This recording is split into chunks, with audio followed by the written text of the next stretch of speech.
கர்த்தருக்கு ஸ்தோத்திரம். பிரியமானவர்களே, இன்றைய வசனம் நீதிமொழிகள் 19ஆம் அதிகாரம் 21ஆம் வசனம். மனிதனுடைய இருதயத்தின் எண்ணங்கள் அநேகம், ஆனாலும் கர்த்தருடைய யோசனையே நிலைநிற்கும். ஆம் பிரியமானவர்களே, இன்றைய நாட்களில் பல காரியங்களை குறித்து நமக்கு பல எண்ணங்கள் தோன்றும். இதை இப்படி செஞ்சால் நல்லா இருக்குமா, இதை அப்படி செஞ்சால் நல்லா இருக்குமான்னு. ஆனால் அது தேவனுடைய சித்தத்தின்படி நடக்குதா, அந்த தேவனுடைய சித்தத்தின்படி தான் செய்யணும்னு அந்த எண்ணம் நம்மள்கிட்ட இருக்கான்னு கொஞ்சம் யோசித்து பார்க்க வேண்டும். நம்மளாட்டே ஒரு காரியத்தை செய்தோன்னா அந்த காரியத்தின் துவக்கம் நல்ல அருமையாக இருக்கும், ஆனால் அதன் முடிவோ தீமையாட்டு இருக்கும், நமக்கு துக்கத்தை கொண்டு வரதா இருக்கும்.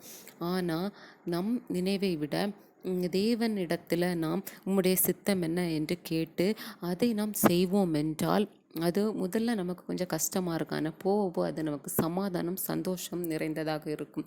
எனவே பிரியமானவர்களே, நீங்கள் என்ன காரியத்தை குறித்து ஏதாவது யோசனை பண்ணினாலோ மனிதர்களிடத்துல போய் எந்த ஆலோசனையும் கேட்காதுங்க. அநேக எண்ணங்கள் அவங்க சொல்லுவாங்க. ஆனாலும் தேவ பிள்ளைகள் முதலாவதாக தேவனிடத்தில் கேட்க வேண்டும். தேவன் என்ன யோசனை தருகிறாரோ அதை நிறைவேற்ற வேண்டும்.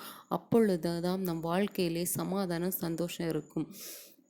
கர்த்தர் சொல்லுகிறார், உன் வழிகள் என் வழிகள் அல்லவென்று. ஆம் பிரியமானவர்களே, எப்பொழுதுமே கர்த்தருடைய வழி நமக்கு சந்தோஷம் சமாதானத்தை தருகிற வழி. எனவே எதை குறித்தும் கவலைப்படாதுங்க. எந்த காரியமாக இருந்த தேவனிடத்தில் ஒப்பு கொடுத்து விசுவாசத்தோட ஜெபத்தோடு இருங்க.